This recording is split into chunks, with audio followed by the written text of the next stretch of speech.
Oh, this hurt. Yeah, this hurt. It hurts so good, though. I will admit, not my favorite out of the first three, the main three. That does go to Hunger Games. That was still my favorite one of the trilogy. But this, oh, Mockingjay was good. So just for some quick context to kind of fire through that, Mockingjay by Suzanne Collins is the final book in the Hunger Games trilogy, kind of documenting the rebellion of the districts, the fate of the capital, the fate of all of our main characters and side characters, and figuring out all of that chaos. And jumping right into, we are getting into spoilers, because this is book 3, obviously in a trilogy. I want to talk about the ending, and I want to talk about the fates of some characters. I was sad. I will also clarify, I won't give away like specific beat by beat points of like what happens to the plot and like how things are achieved, but like, you know, enough things where I'm going to be giving away certain, you know, like character moments. And you know, I want to talk about mostly like Katniss and Peeta stuff, you know, like Finnick and Gale stuff, and like, this is book 3. You know why we're here. Okay, so first off, while Mockingjay wasn't my personal favorite, Hunger Games definitely was, because of kind of Katniss's push for being active within her own story. I'll clarify that in a second, because while this one was not my favorite, this is the most realistic ending we could have gotten for this kind of like original not original dystopian, but like the start of that YA dystopian trend.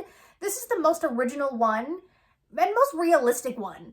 Because of course an 18-year-old with PTSD is not going to be able to storm the Capitol well and assassinate the president. Katniss has been a pawn to everyone else's whims, and that's just this whole theme coming to a head. And going back to that bit I skipped about Katniss wanting to be like more active, books 1 and 2, Katniss was a passive character wanting to be active within her own story. This one though, it does feel a little bit different. She is still like a passive character who wants to do good fundamentally, but it feels like we strayed a little bit too far on the scale. She feels a little too passive. She feels a little too passive at the moment. And again, I get why. Again, it's realistic. But it's also to the point of she's literally hiding away in closets sometimes while the story just progresses around her. And like I said, I get why we're here. But also, like I said, it feels like the scale tipped a little bit too far in that direction, where I was sitting there at some points going, okay, Katniss, I love you, darling, but in a narrative sense, please do something. And that's not the entire time either. She does make decisions later on that like help drive the story forward. And the keyword there is helping drive the story forward. Story is happening regardless if she's there. For example, there's a whole section, there's a whole couple of chapters where they're in like a bomb shelter in District 13. And it's a tense moment with the build up and the getting there and then just like having to wait it out. But the middle kind of around that theme like drags a little bit. And I got used to that slower pace. I did get used to the slower pace to the point where like when things did start like ramping up by the end, all of a sudden, I'm like, okay, this is a little jarring, but I'm here for it. And if anything, interestingly, I think the most active character is Gale. And there's a big plot point that happens around Gale, and that's rescuing Peeta. I would have given anything for the narrative structure to like break for that moment, just to give me one chapter. Just one chapter to be with Gale during Peeta's rescue. I get why Katniss couldn't be there, but I wanted to be. And hijacked Peeta? That's just sad. That hurt. I love it, but that hurt. And Katniss did like give up on him pretty quickly, but also like she's also called out for that. So like, still, girl, damn. Switching back to Gale for one quick second, just in regards to like the love triangle, I did genuinely feel bad when I realized that Katniss and Gale were kind of like drifting apart. Narratively, I get it. Like, it feels right. And Gale is obviously like sad about it, but also he kind of understands too.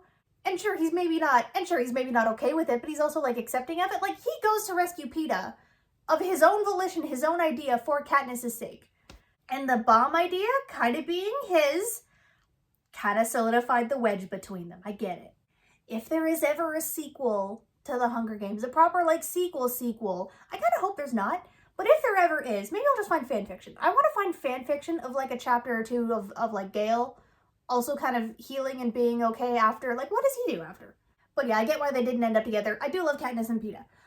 Not going to that plot point though. I have some thoughts about that as well, but I wanted to just talk right now about Finnick. Because while Mockingjay may not have been my favorite, book out of the trilogy, this was the one that really solidified Finnick as like my favorite side character. And during the climactic chase, around the end of it, that was actually pretty like spooky at times. But like his death hurt the most. Of their whole group, his death hurt the most. And at the time I'm like, oh damn.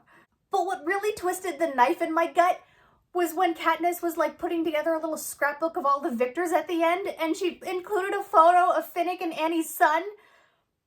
That almost had me crying. I didn't cry, but like, oh, that was close. Kids who grow up never knowing like a heroic parent like that, just the tragedy of it does get to me. That makes me sad. Also, sticking with the side characters and their fates, Buttercup is okay. Thank God, the cat's fine. I'm a cat person.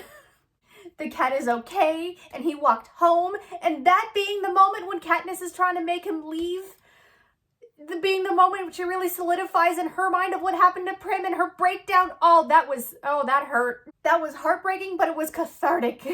And I did know about Prim's death. I knew about that death going in, because I accidentally came across it watching another like video essay. I forget which one, but also that's kind of on me for taking so long to read this book. It's kind of like this whole like Star Wars effect. Like we all kind of know certain Star Wars spoilers, even though you might not have seen the movies. But I'm surprised I avoided it for that long.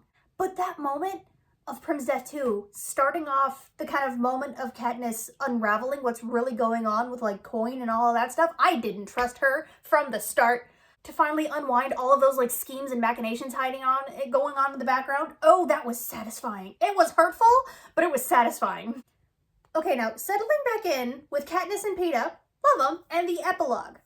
I also knew that they had kids, so I guess that did technically count as like a spoiler of like, yeah, these two survived. They technically have kids.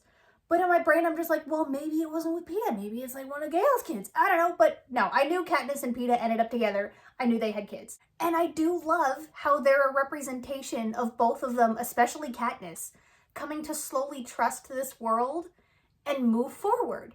Even the details of like Katniss still having her nightmares and Peeta still having his like flashback moments, like explaining that to the kids and how like mom and dad are okay, just give them a minute. Of like, yeah, they're still scarred, but they're gonna be okay. Oh, that hurts, but it's nice. And I do not believe for a second that Peeta like pressured Katniss into having these kids. It could have been worded a little differently here, because I did notice that this bit, like I said, I knew they had kids, but the line that threw me, it took 5, 10, 15 years for me to agree, but Peeta wanted them so badly. I think Peeta definitely like broached the subject first, but he would never have like pressured her into having kids. And Katniss wouldn't give in unless she actually felt comfortable. I just think the phrasing was uncomfy here. Because Katniss's entire reason to not have kids too was because the world sucked. She hated the Hunger Games. She was afraid of them going in there and literally dying. But now, after some time, after like 15 years, like she said, she had time to think about things, to grow, to move on, to come to trust this new world and maybe the new systems that have been established and finally be left to her own devices. Maybe she changed her mind. And I will just throw into the ring, that's coming from someone who doesn't want kids. And not because the world sucks, it's because I honestly don't have a maternal bone in my body. But I do also find the whole narrative trope of like happily ever after plus kids a little frustrating. Yes, I do. But I don't think that was the intention here. The kids are like a representation of the world actually healing. Anyway, yeah, everyone has kind of already thrown in their opinions on that ending and that epilogue, and I just kind of want to throw my hat in the ring too. Very late in the game.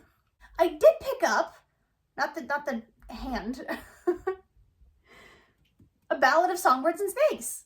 I got the prequel, and I pre-ordered Sunrise on the Reaping, so that's coming honestly like tomorrow, I think. Hi, quick answer. Sorry it's dark. I just got home from work, but I got it. I just got it. But I want to read Sunrise first, and then I'm gonna read Songbirds and Snakes, because I kind of want to go like back in time. That just kind of feels like also natural. I kind of want to read Sunrise first, and then Songbirds and Snakes.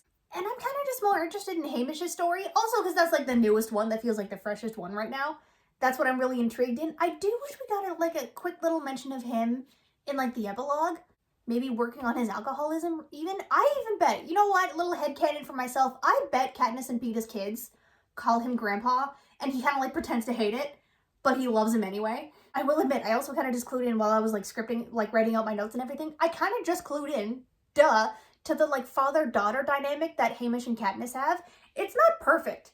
They gotta work on some things, but every single time he even like betrayed her for some reason, it was to keep her alive. They got some conversations to have. But yeah, anyway, while I am very late to the Hunger Games craze, I am glad I am in it now. I haven't watched Mockingjay movies yet. I'm gonna watch those. I'm excited for those. But while I am very late to the craze, I feel like it is also perfect timing because Sunrise on the Reaping is coming out like tomorrow as of filming this. I'm so excited to kind of read that with everyone and ride that wave. I'm behind on Songbirds and Snakes, but I'm also kind of okay with that. I'll get to that one later on. I might put aside just for now Blackwood Farm by Anne Rice, because I'm in the middle of that one at the moment. But if I get Sunrise soon, I want to, be able to read that quickly, especially because after I just finished this one. Side note, I'm enjoying Blackwood Farm so much more than I did originally. But yeah, feel free to like and subscribe, and may the odds be ever in your favor. I had to use that cringy line at least once. Effie was barely in this. Side note, yeah, Effie was barely in this one. She gets like a little cameo at the end. She's there. Her name is mentioned like twice at the end. What was Effie doing the entire time through all of this? Again, I would have liked the narrative structure to have broken and get me a couple of Effie chapters, or to at least give me some context in the epilogue of what happened when the epilogue was like a page long. Effie was probably so scared.